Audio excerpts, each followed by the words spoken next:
속에 주의 복이 함께 하시기를 예수의 이름으로 축원합니다. 연휴 동안 먼 길 다녀오신 분도 있을 것이고, 또 그동안 못당한 기도를 하신 분도 계실 테고, 또 부모님과 가도 좋은 시간을 나누신 분도 있을 텐데, 우리 옆 사람 얼굴 보시면서 안색을 살피시고 잘 지내셨냐고 물어보시기 바랍니다.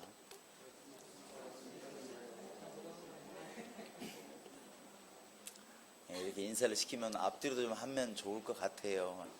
좀 힘드시더라도 허리를 돌려서 잘 쉬셨습니까? 하고 인사 한번 해보시기 바랍니다.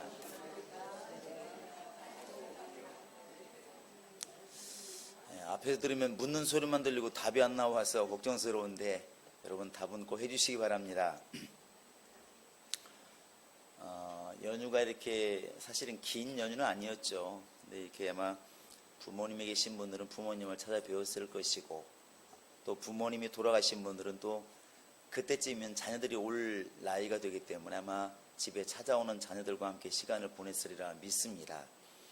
그러한 삶 속에서도 우리 하나님과 우리가 어떤 관계인지를 한 번쯤은 기억해 보는 우리 성도들이 되면 좋을 것 같습니다. 부모를 뵈면서 하나님 아버지를 우리가 기억하고, 또 때로는 자녀를 맞이하면서 자녀를 사랑하시는 그 하나님을 좀 이해하는 그런 기회가 된다면 우리의 신앙이 생활과 동떨어진 신앙이 아니라 하나가 되는 그런 신앙이 되지 않을까 생각이 듭니다. 어쨌든 앞에서 얼굴 볼 때는 내막은 알 수 없지만 얼굴은 많이 빛나고 있어서 좀 감사하긴 합니다. 그동안에 너무나 열심히 일들을 하셔서 아마 그동안의 쉼이 우리에게 이렇게 또 편안함을 준 것 같습니다. 할렐루야. 우리가 너무나 잘 아시는 것처럼 하나님이 우리 인간을 지으실 때에는 그 흙으로 사람의 모양을 만드시고 이렇게 말하고 있습니다. 그래서 조금 잘 만들어진 사람이 있고 그렇지 못한 사람이 있어서 열받기도 하지만, 분명한 것은 우리 몸은 흙으로 지음받았다는 사실입니다. 아무리 피부가 광택이 나고 잘생겼어도 세월이 가면 결국 흙으로 돌아가는 것이고, 못생겨서 열받고 괴롭지만 그도 좀 지나면 지나가서 결국 흙으로 돌아가는 것이 육체입니다. 그런데 하나님께서 동물과 다르게 인간은 흙으로 사람 몸을 만드시고 그 다음에 그 코에 생기를 불어넣으시니 생명이 된지라 이렇게 말하고 있습니다. 여러분과 지금 나는 바로 땅에서 흙으로 지음받은 이 몸도 있는가 하면 하나님께서 주신 그 영도 내 안에 있어서 영과 육이 같이 공존하고 있는 것이 바로 그게 인간입니다. 우리가 늘 말을 하지만 짐승은 영적 존재가 아닙니다. 그들은 그래서 제사라는 것도 없고, 그들이 새로 까치가 집을 지어놓고 새 집 지었다고 여러분 고사 드리는 거 봤습니까? 사람만이 새로 집을 지으면, 또 새로운 차를 사면, 새로운 곳에 가면 고사를 드립니다. 이 고사는 먹고 사는 문제가 아니라 영적인 문제입니다. 인간만이 이렇게 영적인 활동도 하고 육신의 활동도 하고 이 두 가지를 다 하는 거예요. 그래서 로마서 8장 5절에 보시면 육신을 따르는 사람들은 육신을 생각하고 영을 따르는 사람들은 영을 생각하나니 이렇게 분명히 말해주고 있습니다. 이게 어떤 사람은 영적인 사람, 육신의 사람 이렇게 참 나눌 때 이야기하기는 편한데, 우리 내면에는 이 두 가지가 함께 있다는 것이 사실은 신앙생활을 어렵게 하는 겁니다. 사람으로 대하면 용서하고 싶은 마음도 있고 때려주고 싶은 마음도 있고 다 있잖아요. 열심히 돈 벌고 싶은 마음도 있고 그거 벌어봤자 고민이 많으니까 살 만큼만 벌자는 마음도 있고 그렇게 있지 않습니까? 이 두 가지 마음이 공존하는 거예요. 오늘 내가 시간이 많이 나니까 이번 명절에 기도원이나 갔다 와야 되겠다, 혹시 생각해 보신 분들이 있나요? 생각만 했으면 그렇고 생각은 분명히 했습니다. 그런데 여러 가지 여건 때문에 못 가. 또 한편에서 이런 생각도 있죠. 아유, 근데 또 부모님도 찾아뵈야 되고 이때 아니면 형제들 언제 봐. 그러니까 또 결국 기도를 못하는 것이죠.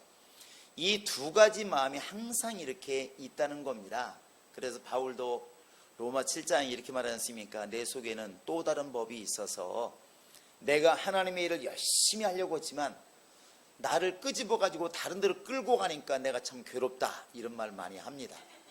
그러니까 우리는 그런 육체를 따르는 육신의 생각도 있고 영을 따르는 영의 생각도 이렇게 지금 공존하고 있다는 것이죠. 이 두 가지의 갈등과 번민 속에서 영적인 것을 따라가는 사람은 영적이란 사람을 듣는 것이고, 육체적인 일을 하면은 육신적인 사람이란 말을 이렇게 듣게 되는 것입니다. 아직도 명절이 안 끝나서 전화가 계속 옵니다.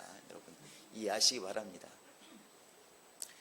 하나님이 그런데 우리에게 원하시는 것은 이 육체가 있으니까 육체의 생각할 수밖에 없고 영이 있으니까 영의 생각할 수밖에 없는데, 하나님은 그 중에서 영의 생각을 쫓으라고 지금 우리에게 말씀하고 있는 겁니다. 성경도 그렇고 설교도 그렇고 전도자들이 말하는 게 뭐겠습니까? 육체 생활이 없다는 게 아닙니다. 정말 우리가 불신자를 안 만나고 아예 먹는 것도 안 먹고 이럴 것 같으면 바울이 말하는 것처럼 우주로 나가야 될 것이다, 이게 맞지 않습니까? 그런 말하는 게 아니고 두 가지를 추구할 때 어떤 것에 우선순위를 두느냐, 이렇게 지금 질문하고 있는 것입니다. 하나님은 영적인 것에 대해서, 영혼에 대해서 관심을 가지고 신경을 쓰라는 것이죠. 그것이 바로 내가 사는 길이기 때문에 그렇습니다. 그래서 우리 인간은 어떤 데는 헷갈리는 것입니다. 이게 먹고 살기가 부족한데 뭐 영적 생활까지, 먹고 사는 게 지금 부족한데 영적 생활하는 게 이해가 되나, 또 영적 생활만 하면 육신이 해결되나, 이런 말 많이 하는데, 분명한 것은 우선순위를 두었을 때 영적인 것이 우선순위에 앞서 있어야 된다는 겁니다.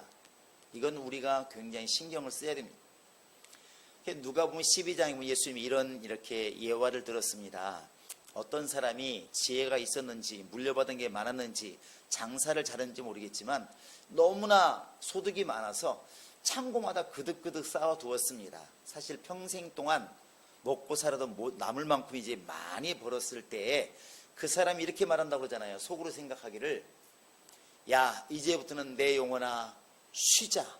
정말 잘 먹고 잘 즐기고 인생 뭐 있어, 한 방이지, 멋있게 살자, 이렇게 딱 마음으로 생각을 했는데 하나님이 이렇게 질문한다는 겁니다. 내가 오늘 밤 네 영혼을 데려간다면 그 많은 재산은 네 것이 될 것인가, 이렇게 묻습니다. 이게 바로 이제 우리에게 지금 하나님께서는 질투나서 그러는 게 아니라 그 많은 물질이 내 영혼을 살릴 수가 없다는 겁니다. 이것은 물질뿐만 아니라 지식이나 건강으로 대입시켜도 똑같습니다. 우리가 지금 돌을 씹어먹을 만큼 건강한 젊은이라 할지라도 하나님 오늘 밤 내 영혼을 데려가 버리시면 그 육체가 뭡니까? 아무것도 아니고 그냥 빈집처럼 낡아지고 쇠화해가지고 결국 땅으로 돌아가지 않습니까? 그게 현실이라는 것이죠. 그러니까 내가 설사 세상에 누구보다 많은 공부를 해서 머리에 엄청난 학식이 들어있다 할지라도, 어마어마한 돈이 저 은행에 지금 들어가 있다 할지라도 사실 영혼을 위해서 준비하지 않으면, 영혼의 유익이 없으면, 영혼을 위해서 투자한 게 없으면 무익한 사람밖에 안 된다는 것입니다. 그래서 예수님 말씀하시기를 하나님께 대해서 부여하지 못하고 자기에 대해서만 부여한 사람들이 이와 같으니라. 어리석다는 것이죠. 근데 우리는 희한하게도 막연한 기대 가운데 영원히 살 것처럼, 나는 영원히 안 죽을 것처럼 우리는 자꾸만 이렇게 세상에 살고 있습니다. 근데 하나님은 오늘도 여러분과 지금 나에게 명령하시기를, 육체가 있고 영혼이 있는데 육체는 한시적인 것이고 영혼은 영원한 것이니까 영혼을 위해서 시간을 내고 영혼을 위해서 살라는 것입니다. 여러분 이 주님의 말씀에 아멘으로 화답하시기 바랍니다. 그것이 능력이에요.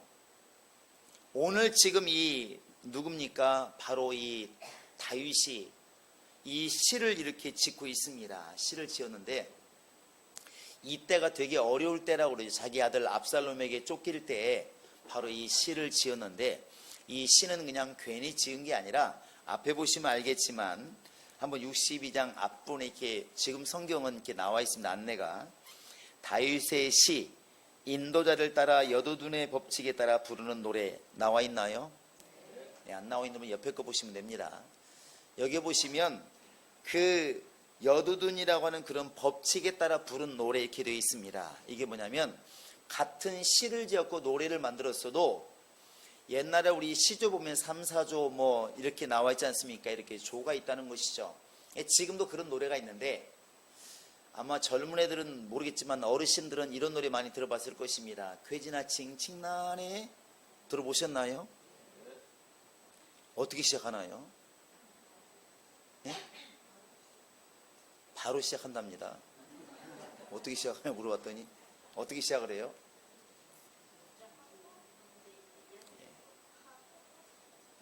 뭔 소리인지 모르지만 하여튼 열심히 한답니다. 근데 자, 중요한 것은 쾌지나 칭칭만에는 나와. 그런데 혼자 하는 게 아니고 리더가 있잖아요. 그 동네 어른이라든지 창을 잘하는 사람들이 앞에서 인도를 하는데 무조건 되고 막 말아 야 봄이니까 진달래 피고 꽃이 피고 너무 아름답구나 이렇게 하지 않잖아요. 짧은 몇 마디가 있으니 이게 또 단위 운율이 있잖아요. 대표적인 게 뭐가 있나요?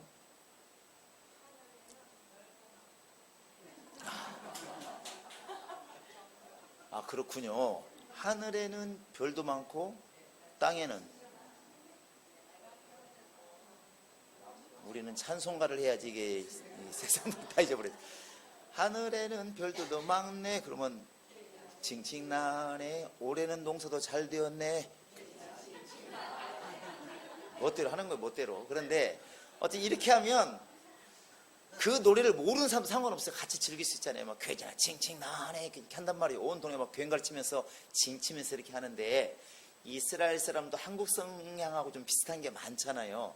자식을 미치도록 사랑하는 거, 핏줄 중요하게 여기는 거, 그다음에 머리 좋은 거. 한국 사람하고 비슷한 게 되게 많아요.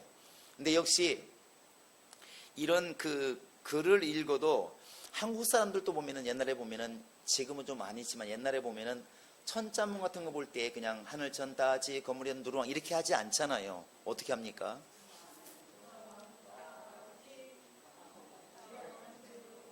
그 다음에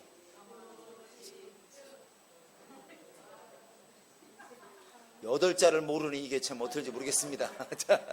그게 천자문인데 열 자를 모르니. 근데 어쨌든 이렇게 할 때 보면 하늘천 따지 거무리 이렇게 하지 않고 몸을 흔들면서 이렇게 하는 게 그게 운율을 따라가는데 훨씬 암기도 잘 되고 잘 된답니다. 그러다 보니까 그 사람들도 이 모세오경 같은 거 읽을 때 태초에 하나님이 천지를 창조하시니라 우리 이렇게 읽지 않고 태초에 하나님이 천지를 창조하시니 이렇게 노래처럼 한다는 것이죠.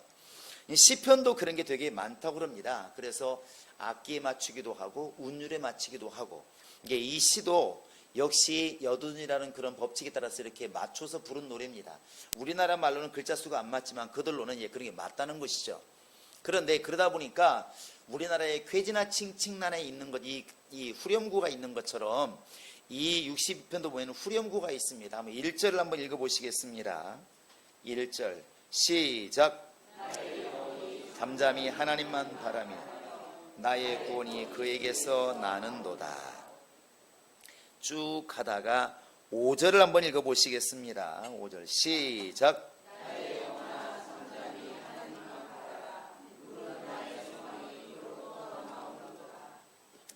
여기에도 보시면 역시 비슷한 말로 나의 구원과 뭐죠? 내 영혼아 잠잠히 하나님을 바라라. 그 다음에 말들이 비슷합니다. 다만 1절에서는 구원이란 말을 또 5절에서는 소망이란 말을 썼는데 잠잠이라는 단어가 여러분에게 어떻게 다가오십니까? 우리는 이렇게 많이 들어와요. 누군가가 이렇게 애들이 막 떠들고 있으니까 화장님 지나가면서 뭐라고 그래요? 야 조용히 안 해 이러잖아요. 이 조용히가 잠잠이로 우리는 많이 들려오잖아요. 잠잠히 잠잠하게 있으라는 게 떠드는 건 분명히 아니고 시끄러운 것도 아니에요. 그러니까 내 영혼아 어떻게 해라, 떠들고 하나님께 구해라, 아니면 조용히 있으라. 이렇게 말하면 조용히 있으라는 쪽이 가까워요. 근데 이 말을 우리는 이렇게 바꾸면 더 사실은 은혜가 될 수 있습니다. 이런 거 있잖아요. 하나님께 내 영혼아 잠잠히 하나님의 은혜를 바라 이렇게 하지 말고 하나님께 내 영혼아 하나님께 목숨 걸고 구해라. 은혜가 되나요? 목숨 거는 일이 좀 어려우신 것 같은데 좀 내 영혼아 죽기 살기로 하나님께 매달려라. 여러분 은혜가 돼야 안 돼요? 우리에게는 이게 훨씬 더 강하게 다가와요. 누군가가 너무 힘든데 말하기를 그냥 잠잠히 하나님의 은혜를 기다리세요. 이러면 때로는 속 터질 수 있어요. 왜? 자기는 지금 막 속이 너무 힘들어서 생활이 너무 힘들어서 지금 어디다 대고 하소연을 하고 싶은데 속도 모르는 목사님은 잠잠하세요. 기다리세요. 이러면 얼마나 속 터지겠습니까? 근데 이 잠잠이란 말이 1절과 6절에 나와 있는데 한글로는 그냥 두 개 다 잠잠이 되어 있습니다. 보시면 알겠지만 1절에도 나의 영혼이 잠잠히 하나님만 바라며 이렇게 되어 있고 5절에도 보면 나의 영혼아 잠잠히 하나님만 바라라 이렇게 되어 있습니다.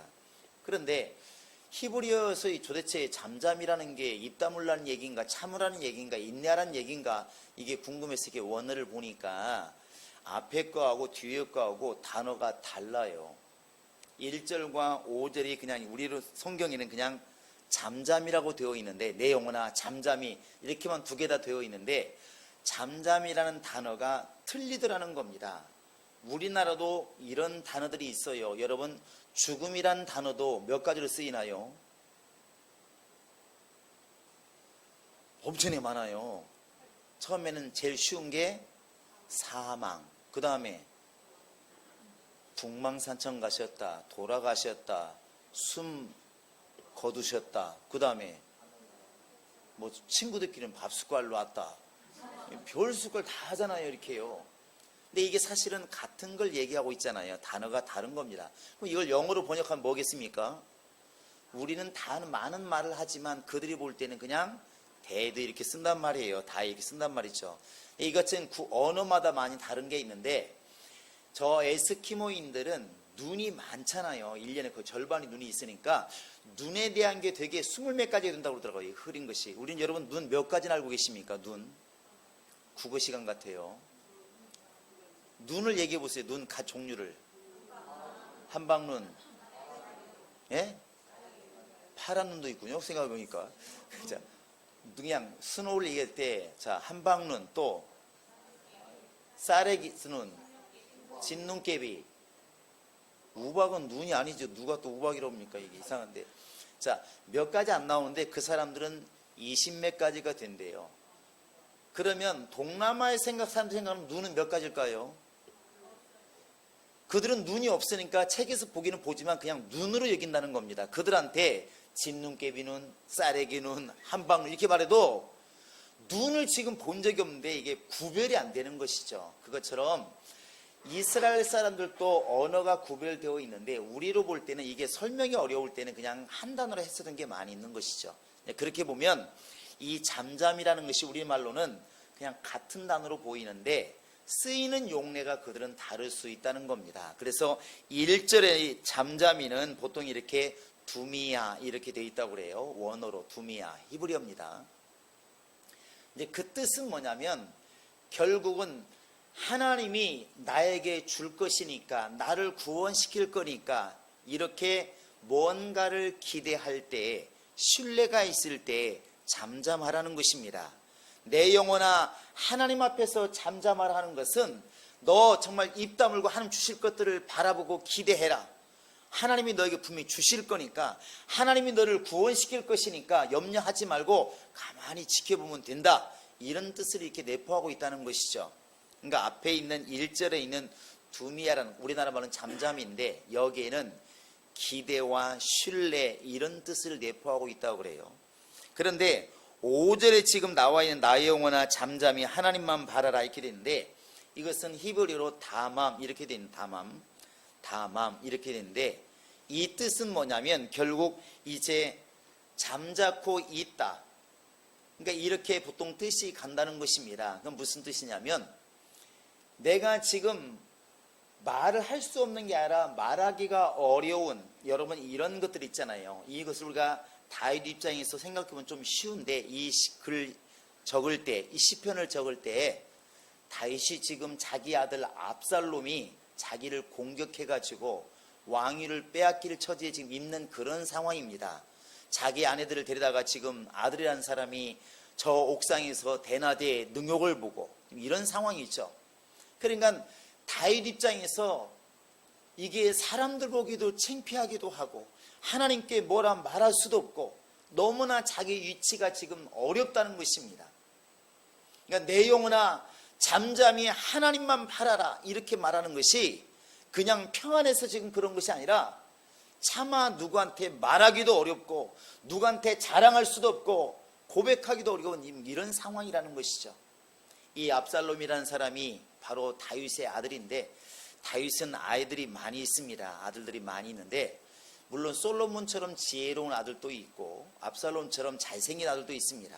그 사무엘하 14장 25절에 보시면 이 압살롬이 얼마나 잘생겼으면 머리 정수리부터 발끝까지 흠이 없다고 말하고 있습니다. 정말로 아름다운 자.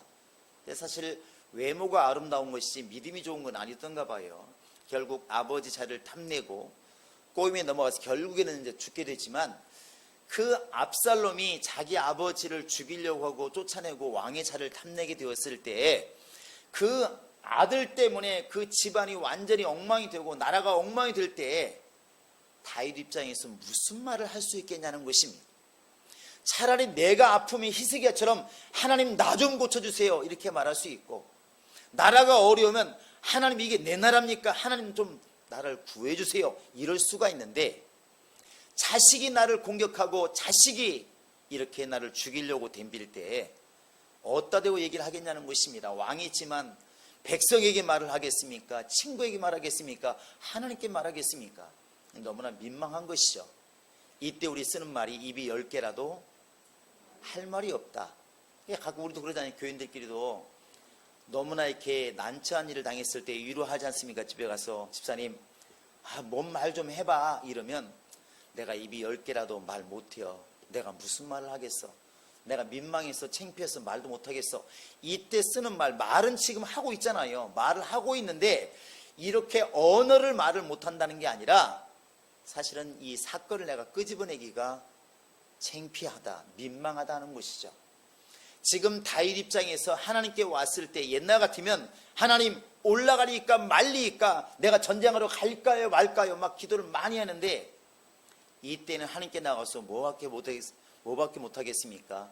그냥 침묵밖에 못하는 것입니다. 눈물밖에 없는 것이죠. 그래서 여러분 5절에 보시면 결국 이렇게 말을 합니다. 5절을 같이 한번 읽어보겠습니다. 시작.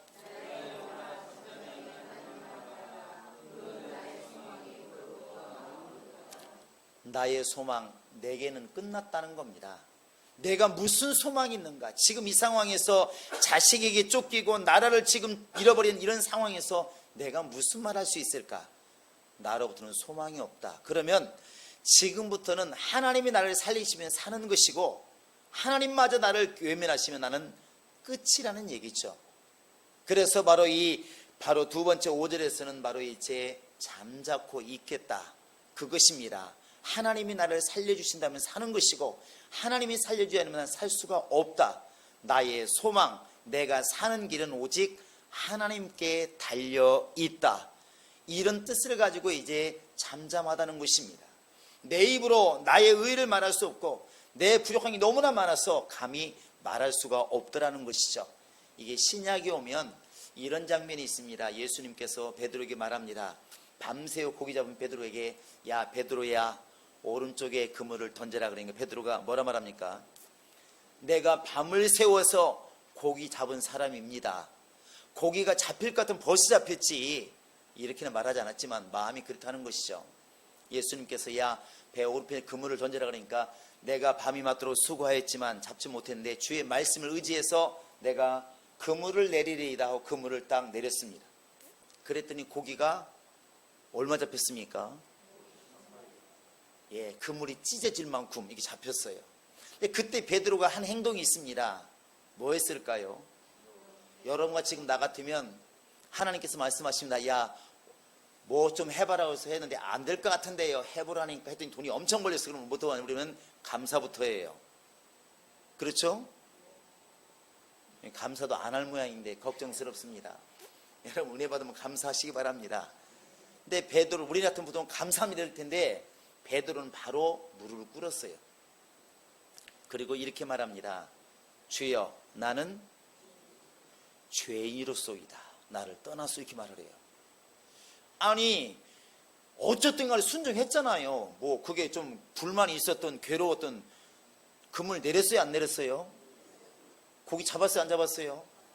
아 그러면 감사하면 되는 거지 왜 무릎 꿇고 나는 죄인으로소이다 이렇게 말했을까요? 자기의 지식, 자기의 경험 이런 것들을 아직 가지고 있다는 겁니다. 그러니까 예수님께서 야 베드로야 오른편에 그물을 내려라 했을 때 베드로는 인정 안 한 겁니다. 오늘 우리로 말 이렇게 말했던 것이죠. 예수님 말씀 전하는 것은 예수님이 위지만 고기 잡는 것은 우리가 하는 말이잖아요. 목사님 가만히 계셔 그냥 목사님 말씀만 전하세요. 이게 똑같은 거예요. 그러니까 예수님께서 그물을 내려라 했을 때 베드로는 믿지 않은 겁니다. 자기가 알고 있으니까 밤새 해봤으니까 자기 직업이 어부니까 그러니까 예수를 인정하지 않은 것이죠. 이건 잠잠히 있는 게 아닙니다.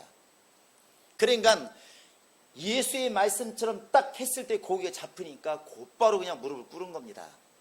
나는 죄인으로소이다. 내가 무슨 말을 할 수 있겠습니까? 이거 아니겠습니까? 이게 바로 잠잠이에요.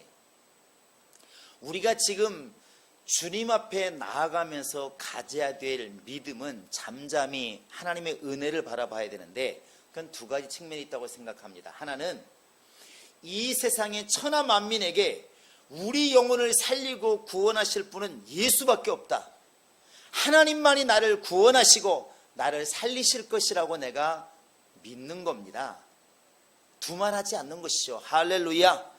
잠잠히 우리는 그분을 신뢰합니다. 걱정하지 않는 것이죠. 어린아이들이 엄마 품에 있으면 염려하지 않잖아요.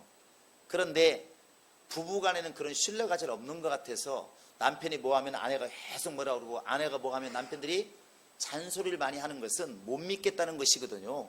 못 믿어온 겁니다. 그러니까 말이 많아지는 겁니다. 우리 옆 사람이 해보실까요? 내가 말이 많은 것은 못 믿어서 그렇습니다. 시작.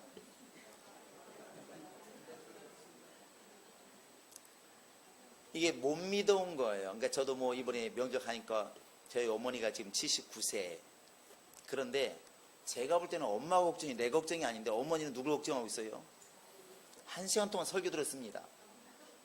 얼굴이 왜 이렇게 핏기가 없냐? 약 먹어라. 잠자라. 아니, 얼마나 잘하시든지. 얼마나 잘하시라고 잘 드시고. 근데 엄마는 계속 그러신 거예요. 거기다 또 아내는 거들잖아요. 이 사람이 좋은 거 있으면 배트지 먹고 안 먹으면 안 먹고 맨날 이런다고 막. 그러니까 또 엄마는 왜 그러냐. 이게 90대 되는 어머니가 아들을 걱정하는 거예요. 그게 뭐냐면 못 믿어온 거예요. 그래서 엄마 알았다니까 그냥 한다니까 이렇게 말하면 끝내야 되는데 또 시작이 좀 있으면 밥도 아무거나 먹지 마라. 과식이 제일 안 좋단다. 알았다니까 그러네요. 또 한참 있다가 흰쌀밥 먹지 말고 잡곡밥 먹어라. 알았다니까 그러네요. 야, 단 거 너무 먹지 마라. 알았다니까. 엄마는 걱정하라니까. 알았어. 한참 지나면 또 시작해. 이게 뭐냐면 못 믿어온 거예요. 이게 못 믿어오니까 자꾸 말이 많아지는 겁니다. 우리가 주님 앞에서 내 영혼아 잠잠히 하나님만 바라라. 나의 구원은 그에게 있다 하는 말은 예수를 바라보면 걱정할 게 없다. 두말할 필요 없다. 그냥 우리가 잠잠히 그런 신뢰를 가지고 있으면 당연히 구원은 이루어진다는 것입니다. 할렐루야. 여러분 예수 앞에서 이렇게 믿으면 구원 받습니까? 저렇게 믿으면 구원 받습니까? 진짜 나 구원 받나요? 이렇게 말하는 것은 아직 신뢰가 안 쌓였다는 것이죠. 여러분 예수 앞에서 그분이 나를 구원하실 것을 믿고 여러분 잠잠한 영혼이 되시기 바랍니다. 이건 나쁜 의미의 잠잠함이 아니라 신뢰하기 때문에 믿기 때문에 잠잠하다는 것입니다. 그런데 한편에서는 바로 5절에 나와 있는 것처럼 주님 앞에서 나를 자꾸 내세우지 말라는 것입니다. 성경 우리에게 겸손할 것을 말씀하시고 낮추실 것을 말씀하시고 비울 것을 말씀하고 있잖아요. 가장 어리석은 사람이 하나님 앞에서 계속 말하는 사람이잖아요. 하나님 나는 잘났어요. 나 어제도 구제했거든요. 나 어제도 전도했거든요. 나 어제도 착한 생각했거든요. 나쁜 건 아닌데 하나님 말씀하시기를 네가 옳다는 것보다 사실은 죄를 지은 게 더 많다는 것입니다. 우리는 나에 대해서 너무나 관대한 게 많이 있지만 하나님은 우리 생각까지도 다 읽으시는 분이시기 때문에 순간순간 스쳐가는 모든 생각을 다 합치면 아마 죄가 많을 겁니다. 그래서 주님께 나왔을 때 나는 죄인이로소이다. 내가 무슨 말을 하겠습니까? 그래서 유구무원이란 말을 하잖아요. 하나님, 나는 예수 외에는 자랑할 것도 없고 나는 예수 외에는 하나님께 내가 내세울 게 아무것도 없습니다. 무슨 말 할 수 있겠습니까? 그렇게 정말 내가 하나님 앞에서 내가 입이 10개라도 내 행동을 가지고 생각으로는 나는 말할 게 없습니다. 그러니까 하나님의 은혜만이 필요합니다. 당신 나를 살려주셔야 내가 살 수 있습니다. 이렇게 내가 입이 10개라도 하나님 앞에서 나를 자랑할 것은 없습니다. 바울이 말한 것처럼 나의 자랑은 예수밖에 없습니다. 여러분, 이렇게 우리가 우리 스스로를 내려놓을 수 있다면, 잠잠할 수 있다면, 겸손할 수 있다면 아마 우리는 다윗처럼 지금 힘든 상황이라 할지라도 놀라운 은혜가 우리 영혼에 임할 수가 있을 것입니다. 할렐루야. 내 영혼아, 이렇게 지금 고백하는 것은 남에게 하는 게 아닙니다. 누구도 모르는 지금 자기에게 지금 명령하고 있는 것입니다. 내 영혼아, 하나님만이 구원이시니까 그 앞에서 그분의 은혜를 바라보고 잠잠하자. 내 영혼아, 네 의로 살 수 없으니까 하나님이 살려줄 것을 믿고 잠잠히 그분만을 바라보자. 이게 바로 지금 다윗이 자기 영혼에 외치는 외침이었습니다. 오늘 여러분과 지금 나도 내 영혼에 이렇게 외칠 수 있기를 바랍니다. 내 영혼아, 하나님만이 살리시는 분이시고 하나님만이 용서하시는 분이시니까 그분 앞에서 잠잠히 하나님께 집중하고 그분의 은혜를 바라보자.